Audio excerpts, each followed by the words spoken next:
Welcome, everyone, to the Nerd Journey Podcast, episode number 153. We're joining you every week to talk IT career progression and bring you the advice we wish we'd been given earlier in our careers. I'm your host, John White, at VJourneyman on Twitter, joined by my co-host, Nick Cordy, at NetworkNerd_. Hey, Nick, how's it going? Hey, John, I'm doing great. We are pre-sales technical engineers with backgrounds in IT operations. We hope our career discussions will be vendor neutral, relevant across disciplines, and remain timeless. If you're enjoying our content, please drop us a positive review on Apple Podcasts or wherever you subscribe. And if you want to get in touch with us, tweet or DM at Nerd Journey. Ultimately, we're just two nerds on a journey. A journey to career enlightenment. So let's take a trip. All right, Nick. Hey, so this is part 2 of our discussion with Scott Lowe. Yes, and this is also the first episode released in the year 2022. Happy New Year, John. Happy New Year to you. But I mean, you don't just get rid of everything that's old. We got to review what happened to Scott Lowe in part 1. Because if you missed episode 152, go back and check it out to learn about Scott's early career as a technical trainer, how he got into blogging and writing, and a little bit about that elite individual contributor path that involves the principal role. Yeah, that was just a great episode to listen to. So if you missed it, definitely go back and listen. For sure. This week, the story continues. Scott's going to give us some time management tips. How can you manage your time more effectively when you're doing all these high-impact activities? He's going to touch on his view of generalists versus specialists.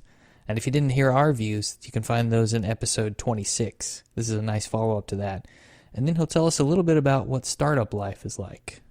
Yeah, the only other thing that I'd point out is to listen for his, philosophy and activities when it comes to content consumption as part of his job and part of his, it sounded like what he kind of felt like was part of his career curation.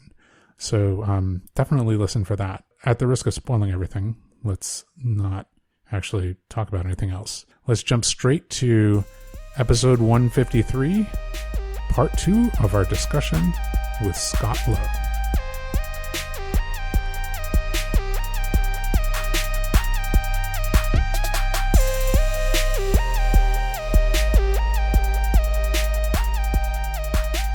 What's really interesting here, Scott, you blog, write a book, and what you run into is this time management crunch and focus conflict. So as you start to add more and more to your, we'll call it sphere of influence, as you said before, what tends to happen is the level of project maybe gets a little bit larger in scope or maybe lengthier, I guess. And you start to do all this work, and I imagine you have to be very selective about the things you decide to do next. So can you shed some light for listeners on what you use to guide your focus on the thing you're going to do next and how you manage your time when you start to do all these things? Like the story about checking in with your family was great. I think that's fantastic. But were there other things like during the day-to-day at your job that you had to change to take that next level in your career as you were doing these things? Time management is something that I've talked about a lot, and it's an interesting thing because I feel like time management is an area where I could improve. Same here. And maybe that feeling of thinking you can improve is just part of it, right? And that's what drives us to continue to explore and continue to learn and continue to gather knowledge and then turn around and give it away. It's an engineering optimization problem. There we go. As far as time management, like there really are no good answers. It's really all about trade-offs. So earlier in my career, and I have made the conscious decision to back off of this a little bit, but earlier in my technology career, I made the decision that like I wasn't going to watch a lot of TV. And whereas, I could talk to folks who, and, I come in the next day at work. Hey, what'd you do last night? Oh man, I sat down and I watched the game, whatever it was, right? And 2 or 3 hours, whatever. What did you do? And I said, well, I spent 30 minutes or an hour, whatever the case may be, with my family. In case you hadn't picked it up, I'm a big proponent of family. And one of the things that we did that I'm not saying everybody should do, but one of the things we did that we felt was important for family cohesion is we had dinner together every night, unless we were like, traveling or gone or something like that. And then as the kids got older and they got jobs, obviously that played into it. But like if you weren't working at a job, and you hadn't, you didn't clear it with us ahead of time that you were going to go out with friends or whatever, then you were at our dinner table every night, all of us together, and we would talk about what happened during the day. And I just felt it was really important to stay connected to the kids and also to share with them, like, hey, this is what I did. Now, 9 times out of 10, A, they didn't care, or B, they didn't understand. That's okay. You mean they didn't ask you to update your Solaris article? No, they did not. Oh, okay. I thought maybe that came from them. Yeah, no, you would think so, but it didn't. But it was the process of sharing what was important to us that let them know that they were important because we were sharing this with them, right? And then after that, we would take some time and we would watch, some sort of show, or sometimes we would read books together as a family. Like we would read out loud and everybody would get a chance to read. And that was also helping the kids practice, and especially the younger ones and that sort of thing. Yeah. And then that was it. Then the kids would be off to play, and I would go back and I would essentially work. I would write blog posts, or I'd work on the book, or whatever the case may be. And if you think about it, like, over the course of the evening, you could spend 3-4 hours just sitting in front of a television, doing essentially nothing. And even if you want to take half of that time because you want to bond with your spouse or your partner or with your kids or whatever, your dogs, right? That's fine. But there's 2 hours there that you could be using to do something else. And so for me, that was it. Now, when it came to, and this is a really archaic thing in today's day and age, going to the office. Oh no, who does that? Right. I know. But then we did, back in that day, we did go to the office. And, I would do things like, I would pack a lunch with me, and then I would work over lunch, and I would be working on like not necessarily a customer project. Unless I had to, but if I had the time and I had that free time during lunch, I would do a working lunch, and I would be working on some side project of something I was working on, or something I was trying to understand, or something I was building or taking apart, or whatever the case may be, that I felt would further, where I was going. Now that's part of it. The other part of it is, and there's probably 3 different aspects I want to touch on real quick. The first part is just looking at what you're doing with your time, and can you use that time more effectively in some way. A lot of people who used to have commutes would use those commutes for podcasting. And so they would listen to podcasts during the commute, right? Great way to do it. Absolutely. I haven't had a commute in over a decade, so it hasn't really helped me much. I've been working from home for that long.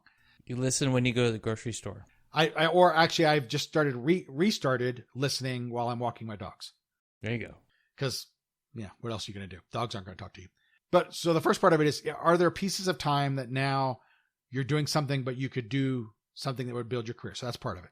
Second part of it is making the most of the time that you are spending. Like when you do take that time to do something, really make sure that it's effective. And here, this falls into that slippery slope called productivity. And you want to make sure you're not just being busy for busyness sake. It's a super easy trap to fall into, to spend all your time tweaking your productivity system to make you more productive when you actually don't get anything accomplished. Right. And I say that from personal experience because I've been there. So hooked on how do I be more effective that I wasn't being effective at all. And so that's something, but there are ways, whether it be a to-do list, a very simple to-do list, whether you're into something more advanced, like some sort of, getting things done type of methodology or something like that. There are ways to do that. And there are also ways to capture pieces of information that you need to go back to later, which I think is a sort of a sub aspect of this part of it, right? You might find a URL being referenced in a Slack channel or on Reddit, or somebody sends you an email, or you found it in an RSS feed, and you're like, hey, this is interesting. I want to come back to this later.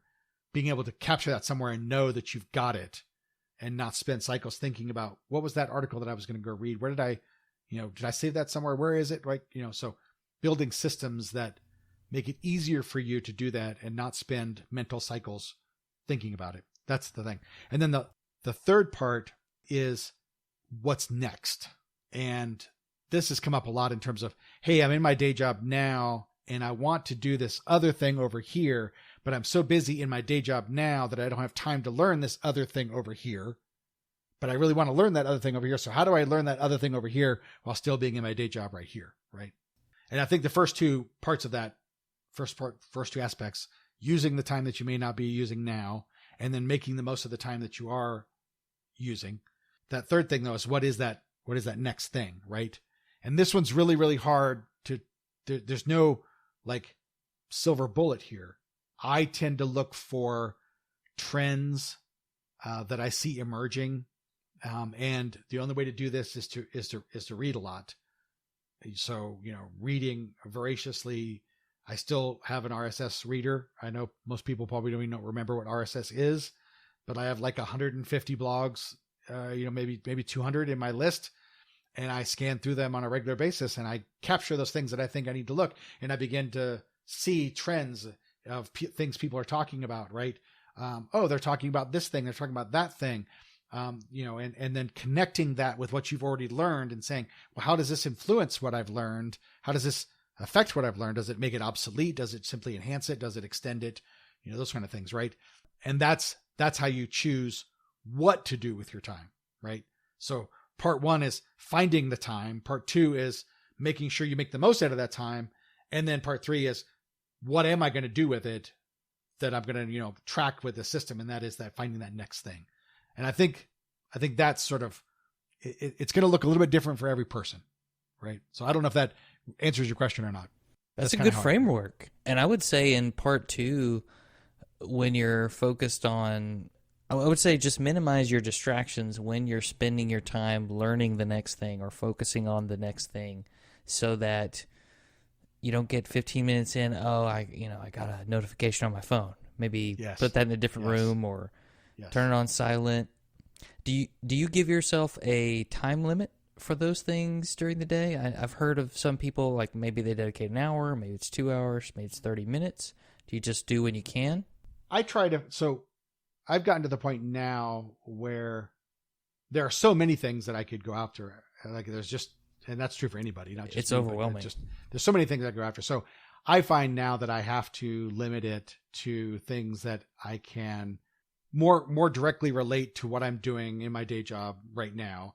And then maybe like sort of one, I don't know what the right term is, sort of one relationship away, right? Like, sort of one step away.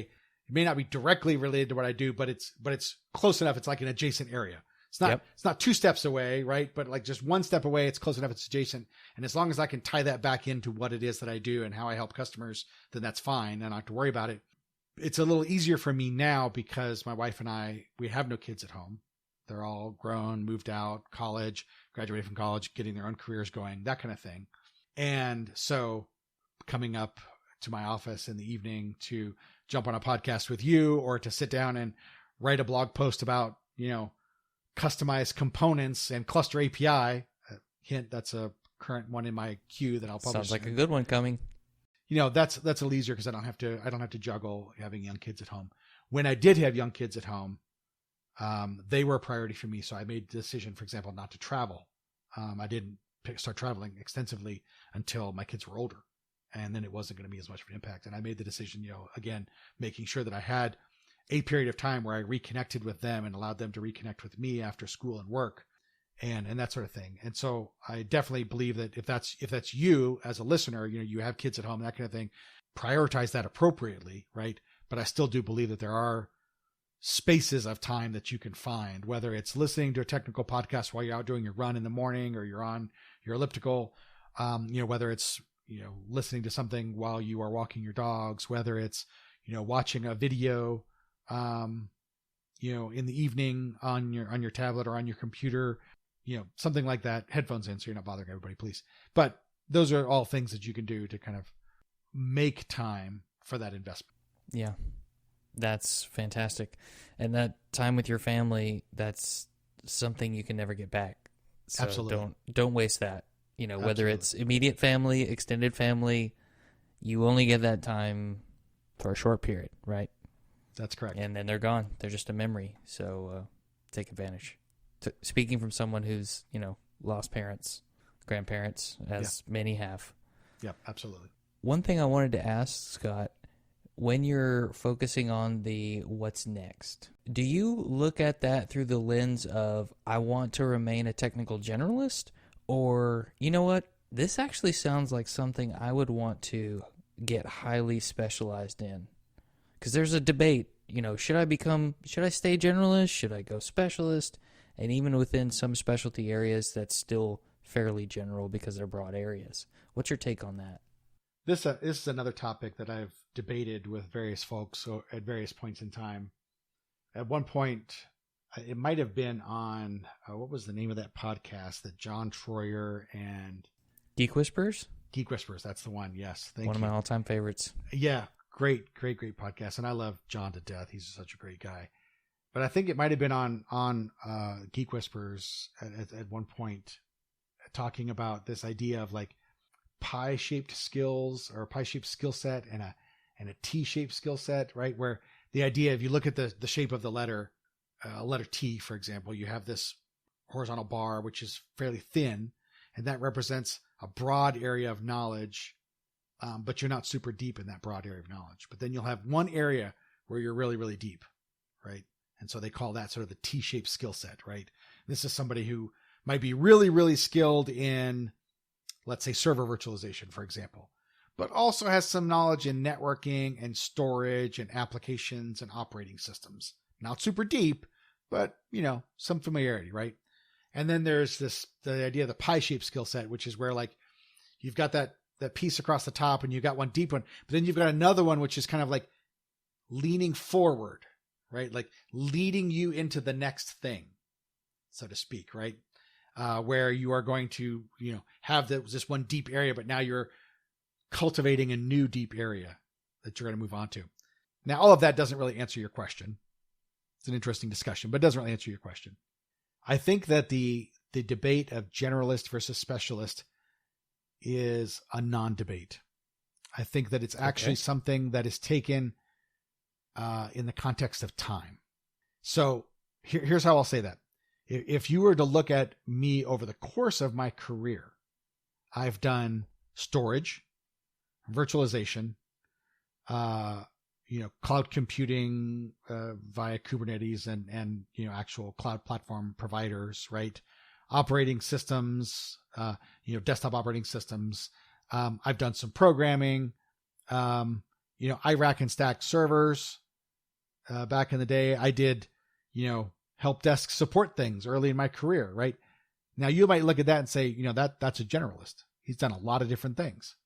But if you were to pick out any one point in time, I was focused on one thing, whatever it was I was doing at that time. And then whatever skill set I was preparing to do next, right? So as somebody who was involved in storage, I was understanding storage. I wanted to understand storage more. I wanted to continue to do more. But then I also knew that there were these other things that were related to storage, right? And so when the opportunity came and I shifted, I didn't forget all that I knew about storage. I just kept that and then just built onto it as I started focusing on, virtualization, or as I started focusing on, networking, or whatever the case may be, right?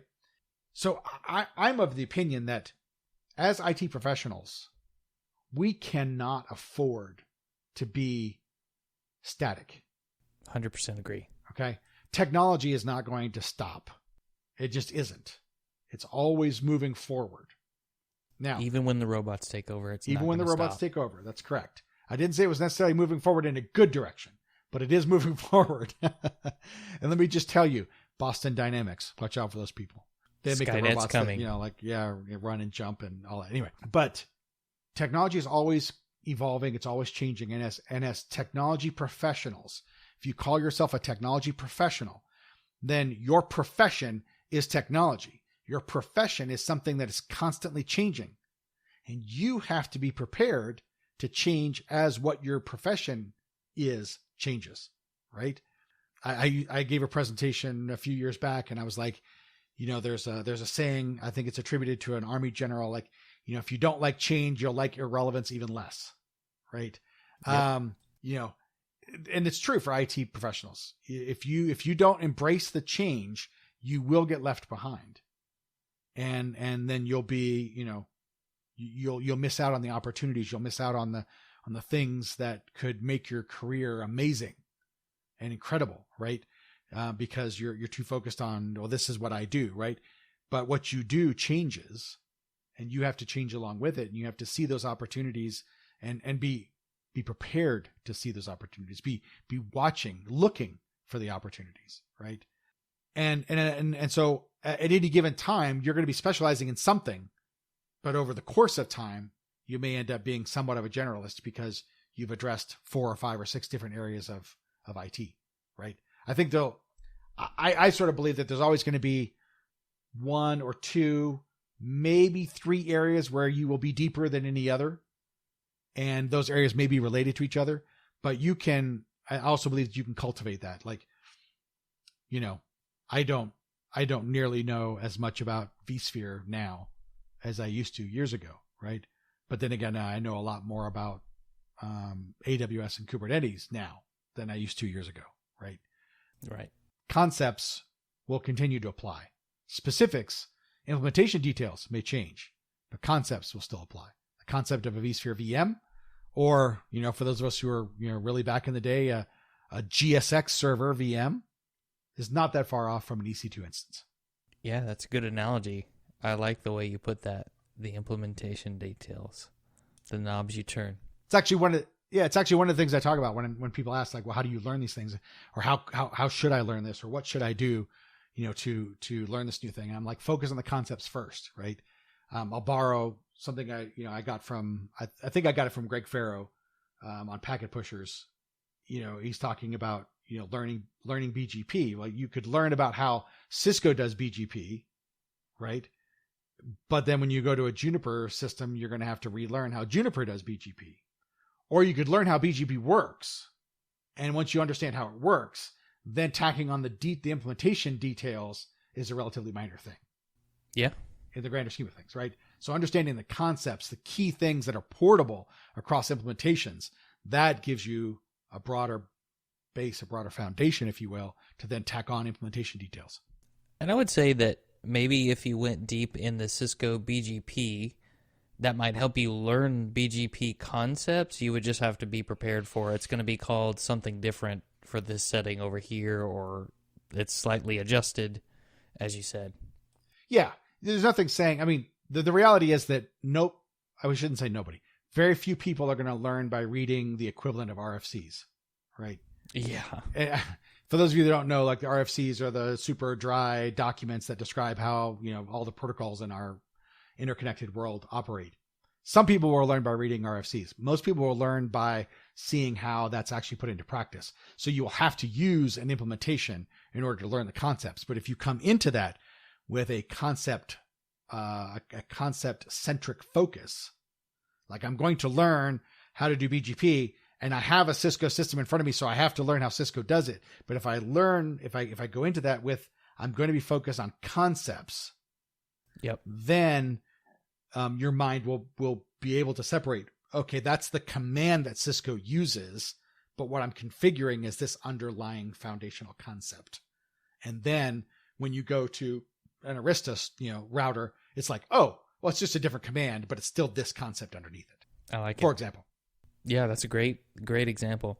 I liked what you said earlier about being one step away or one step removed from the next thing and moving into the adjacency, but actually looking for the opportunities to move into the adjacency as you're preparing for it. So one more thing on this topic before I ask you a couple other questions and we get out of here, but how do you know if you're ready to make that jump into the next thing that you've been studying? Like, okay, I've been focused on virtualization, I want to learn cloud, or I've been focused on cloud, I actually want to learn more about containers. How do you know when you should make the jump into the next role or career-focused thing that encompasses that new area? This is a very difficult one to answer, I'll be completely honest, because on one hand, I could say you don't want to wait until you're ready because then it'll be too late. Yeah, that's a great point.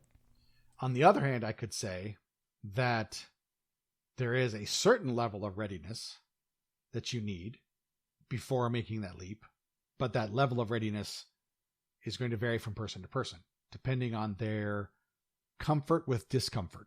How comfortable are you being uncomfortable. And that will vary from person to person.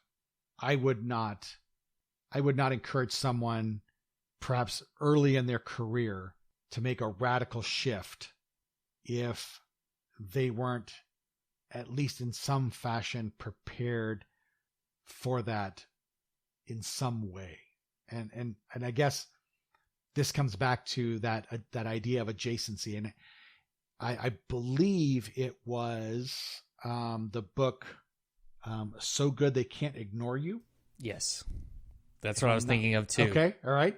I believe it was that one that was talking about these people finding opportunities in the adjacencies where you've spent years becoming very, very fluent in a particular area. And then looking at the adjacency is how you expand that area of expertise. And sometimes you find these amazing opportunities in that adjacency, right? Moving into that next area. The adjacent possible, I think, is what Cal Newport called it. Yeah, I believe that's right. I need to go back and read that book again. So I just read it this year, so that's. Oh, did you? Okay, yeah. It's fresh on the brain. It's been a few years for me, and I've got deep work waiting for me that I need to go read. Also by Cal. Yeah, that's a good one. I say that because if let's make it practical. For example, let's say you are a hardcore networking expert, right? You've designed LANs and WANs, and you know networking inside and out. And you've even worked with multiple vendors, so you're not like a single vendor kind of person. Like you know, hey, I've built networks with Cisco, I've built networks with Arista, I built networks with Juniper. Like I know all these other things work. I focus on concepts, right? That sort of thing. Now, if you were just to just up and you're that networking person, and along on the scene comes Kubernetes, and you're like, that's what I want to go do, but you haven't done any prep work, any leg work, right? Then I would look at that as the equivalent of jumping into the deep end of the pool without knowing how to swim. Yeah, 100%. Yeah. Right.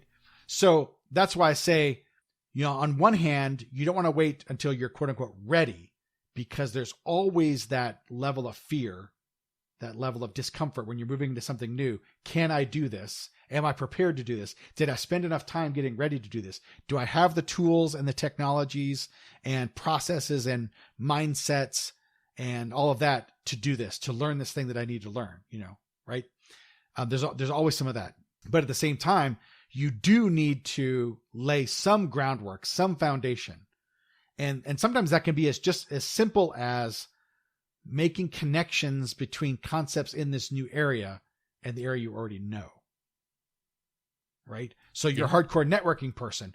Where do you start with Kubernetes? Kubernetes is the elephant. Oh, it's a wall. No, it's a trunk. No, it's a tree. It's a snake. Whatever that science, how that thing is about the blind people, right? How does that look like to you? Well, to you, it looks like a new kind of networking, because Kubernetes does networking a little bit differently. So you can take all of your networking knowledge that you already have, and you can just expand it by a little bit by saying, oh, I'm going to learn about pods, and I'm going to learn about, CNI, and I'm going to learn about services and these kinds of things that are Kubernetes specific concepts. But you just, sort of incrementally eat that stuff, and it just kind of gets assimilated into all your networking knowledge. And then now you've got your foothold in the Kubernetes space. And now you can begin to add some of these other things that aren't necessarily networking related, because you can tie those back to, well, what does that mean when this pod needs to communicate with this other pod across the network? Well, communicating across the network, that's networking, right? So now I can begin to see how these things, multiple containers inside a pod. Okay, well, I know the pod has the network interface and the containers share it. Okay, now I've got another, and you've got another link in the chain, another piece that you can use to expand your knowledge, right? Rather than just jumping in, whole hog and being like, I'm going to, learn how to do Kubernetes and I've never touched it before in my life, right? That little bit of prep work will make you ready to be successful to make that leap into that next thing. And I think that prep work, going back to our tie with the book, is that prep work is in the adjacent possible, right? That prep work is in what is right next to what you're doing right now, close enough that you can relate it to what you already know. You can build neural connections to concepts that you already know, but far enough out that it gives you that foothold to move on to something new. Yeah, that's a great way to put it. I really like that. And if you haven't read So Good They Can't Ignore You or Deep Work by Cal Newport, definitely go and read those. It's great stuff. Great stuff. So we're almost out of time here, Scott, but I do want to ask, you've worked for a number of different types of companies. You worked for vendors, you did some consulting, you did technical training. What's it really like to work at a startup compared to consulting in a larger organization, and what would you tell someone going into it about here's why you want to or don't want to work for a startup? I think the kind of company, I shouldn't say the kind of company, that's not the right phrase. The size of company and the age or maturity of a company, people's comfort levels with that are going to vary from person to person, obviously, as most other parts of people's preferences. I personally enjoy the dynamic nature of a smaller company because maybe it's adult ADHD. I don't know, right? I haven't been tested, but I like having the ability to do different things, right? So when I left VMware, and at that time in 2018, I joined VMware in 2013, right after the Nicira acquisition. And of course, VMware was a much smaller company at that point, right? I think we were 13,000 people when I joined in 2013. But even then, that was a step down from where I had been, because I had been at EMC and they were 50 or 55,000, right? So I'm going to a smaller company. And even then you could sort of feel the difference in the company and how they did things, in the way that policies were handled and the way that managers worked, versus it wasn't as highly stratified. And it was even less stratified within that group that I joined, because they were all the Nicira folks that had just been acquired. And essentially, they were like put in a building on VMware campus and said, hey, go do your thing. Right. And they hadn't gone through that whole sort of integration process yet. And in fact, Martin Casado, who was my manager when I was with VMware in the early part of my stay, he was like, he called it the pirate ship. We were over here just, doing our thing, right, in the networking and security business unit, NSBU, as we were bootstrapping the NSX business.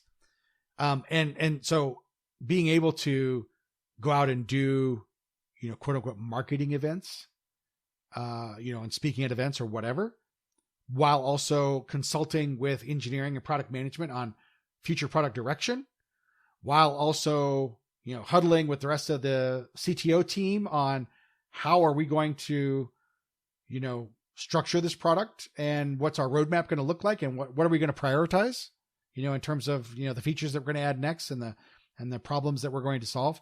That was fun, and working with a dynamic group of individuals like that. And it was that dynamic nature, I think, that drove me to leave in 2018 to join Heptio. And then now I'm joining a company here with 50, 53, 54 people when I joined, right? And the field engineering team where I joined, we were doing professional services, we're doing pre-sales, we're doing marketing events, we're doing consulting with engineering and product management. We're doing product development in certain ways. Like one of my colleagues, wrote this whole product that ended up being used by a customer, and then later got open sourced and turned into, a project of its own and all that kind of stuff, right? As part of his, just what he was doing, right? So, we're writing code and building features and just super dynamic, super enjoyable. Like you want to tackle something, like you just jump right in and you tackle it and super impactful. Yeah. And super impactful. Right. And I think that's one of the things I like about Kong as well. Kong's bigger now. We're at 325 or something like that. I mean, the number grows every week because we're hiring folks like crazy. But within my part of the company, it's like, hey, we need somebody to tackle this thing. Okay, sure, yeah, let's do it. Let's write a reference architecture. Let's write a white paper. Let's build out some infrastructure as code for test labs to make it easier to spin them up and tear them down. Whatever, right? So for me, that dynamic nature is a great fit. Now, I fully recognize and admit that that dynamic nature might not be a good fit for lots of other people. And in those cases, larger companies that are more established with more well-defined roles may be a better fit. And that's okay. Yeah, I like that. You know, what's really interesting, Scott, is that goes full circle back to the whole principle, sphere of influence, elite level individual contributor, and filling those gaps that you see. And that's something that you really enjoy doing, so I can see why you are in the role you're in, and it sounds like a great fit. But what we've just gone on is what I would call the full stack career journey. And that goes really well with your podcast, The Full Stack Journey. It does, indeed, yes. Yes. And thanks for the mention. Yep. And if you don't listen, make sure and subscribe to Full Stack Journey because Scott does a great job. A lot of good topics there. Yeah, and I'm lucky enough to have, some good guests, like Nick. Yep, one time. It was really fun. And, absolutely. And I told Scott, he had to come and be on Nerd Journey as a result of me being on Full Stack Journey. So glad I did. As we get ready to close here, Scott, any parting thoughts, words of wisdom, last career advice for listeners? So I'll share with you the same thing that I shared with the Geek Whisperers when I was on there. Okay. At VMworld in San Francisco some year, a long time ago. I don't remember what it was. And I believe it was Amy who asked me, what one lesson do you wish you had learned earlier? And I believe my answer, I might have it slightly off, but I believe my answer was, don't underestimate the power of your community. And I believe that's probably something that a lot of us may be struggling with as we are, hopefully, fingers crossed, emerging from the pandemic. And we've come to rely on working in very disconnected fashions, but we all have communities out there, whether those are professional communities or personal communities, that we can tap into that will help us succeed. And I can say in all honesty that, that's a lesson I probably didn't learn early enough in my career. And, my wife would be like, hey, why don't you go ask so-and-so, to help you with that? I'm like, no, I'll do it. I don't like asking people for favors, but the reality is there's a lot of great people out there who would be happy to help you succeed. If they're able to do so, to offer their help in some fashion. And don't underestimate that, right? Don't let yourself grow too cynical. Yeah. And a lot of times that collaboration between you and somebody else leads to something way better than you could have done on your own. Absolutely. I like that. I appreciate it. Well, Scott, where can people find you if they want to reach out or follow you?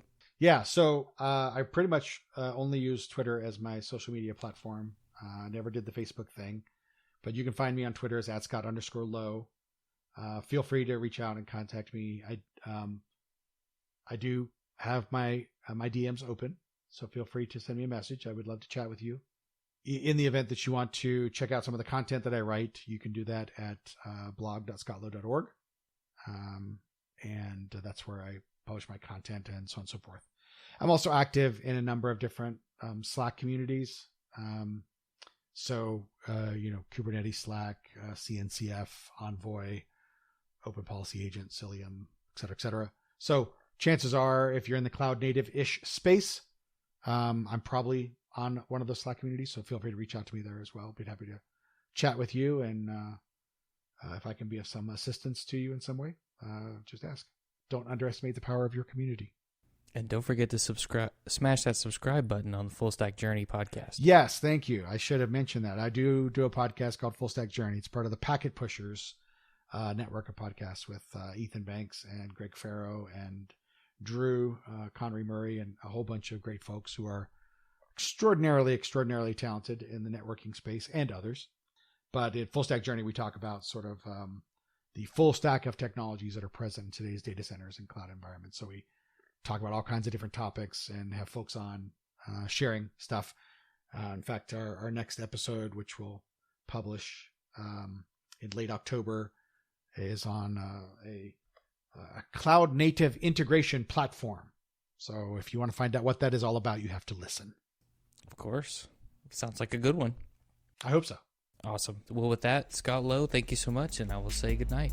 Thank you so much, Nick. I appreciate the opportunity. Take care.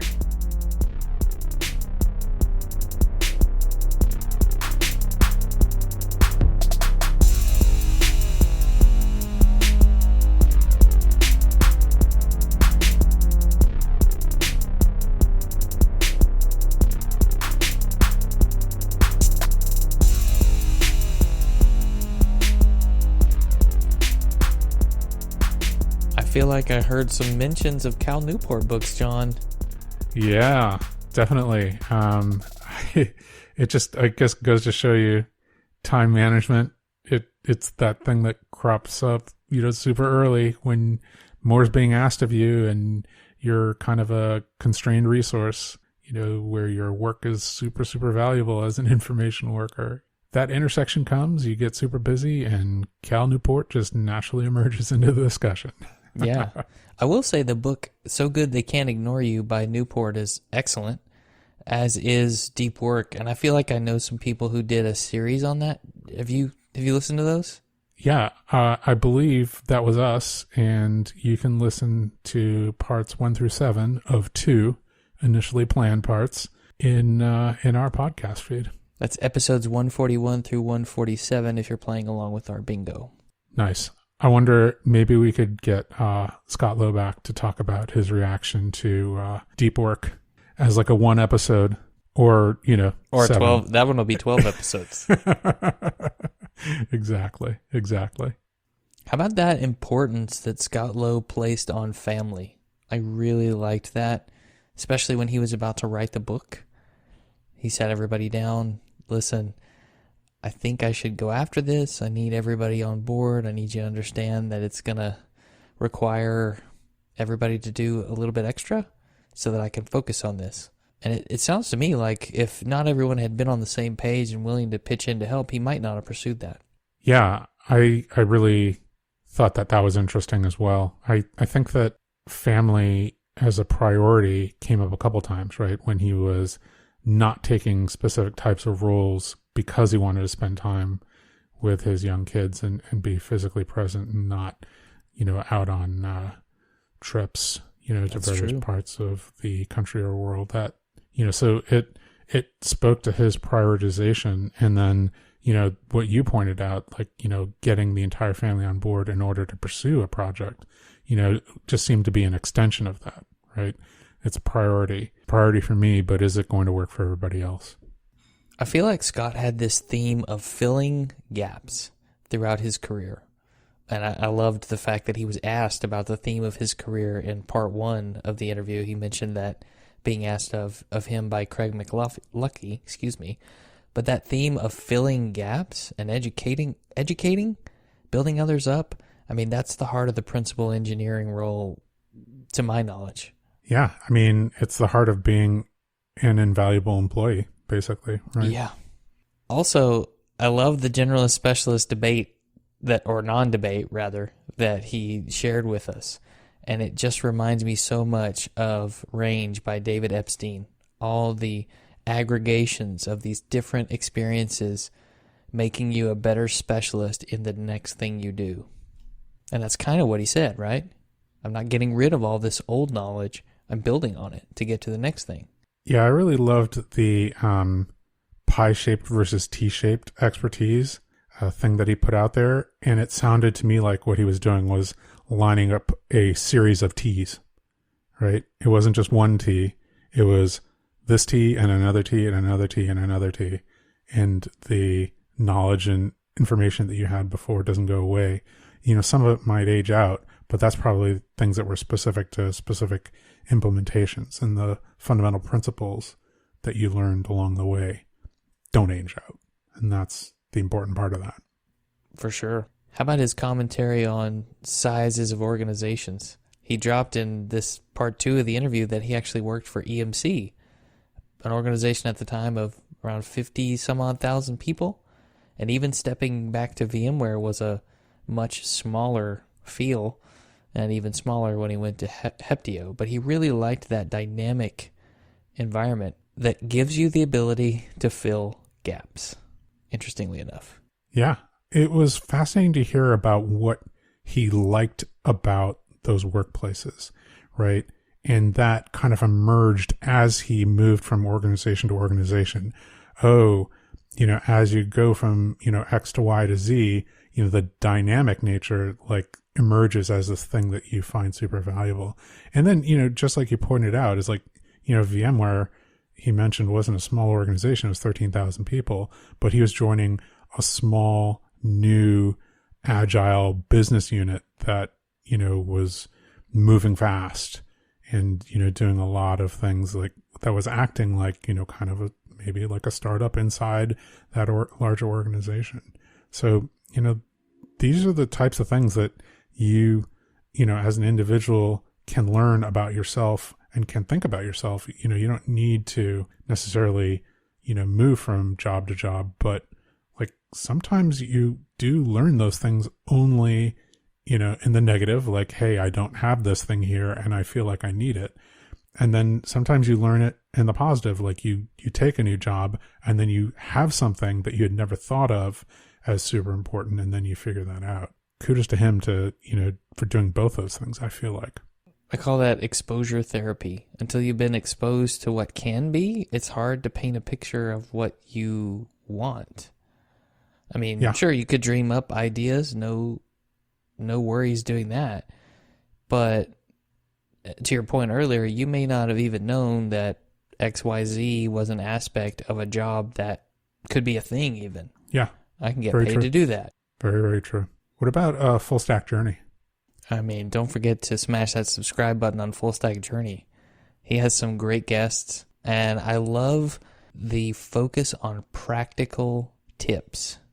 Yeah. Right? In every podcast, what are some practical tips that listeners can take away and get started doing some of the things we talk about on the show? I love that. Yeah, that was terrific. That actually reminds me of the practical example that he gave about transitioning from one technology to another. Like if you're a LAN or WAN expert moving to Kubernetes, it just gives a sense of how he transitioned from one focused technology and area to another in his own career.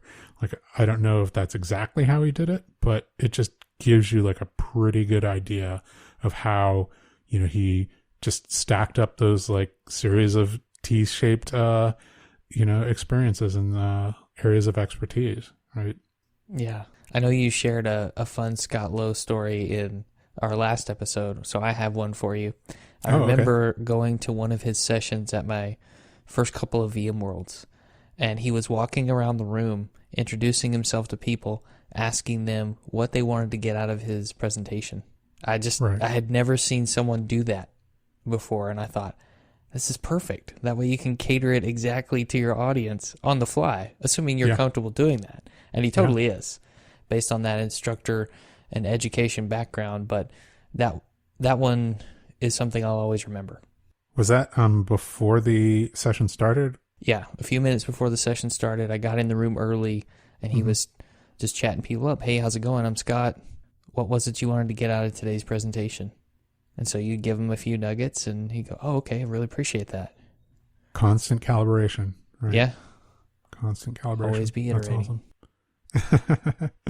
All right. Well, anything else before we get out of here? No, sir. Just a reminder, we want people to subscribe and give us a positive review on Apple Podcasts or wherever you're listening. We want to know if we're being helpful and are always looking for interesting questions to ponder. We're collectively on Twitter @NerdJourney.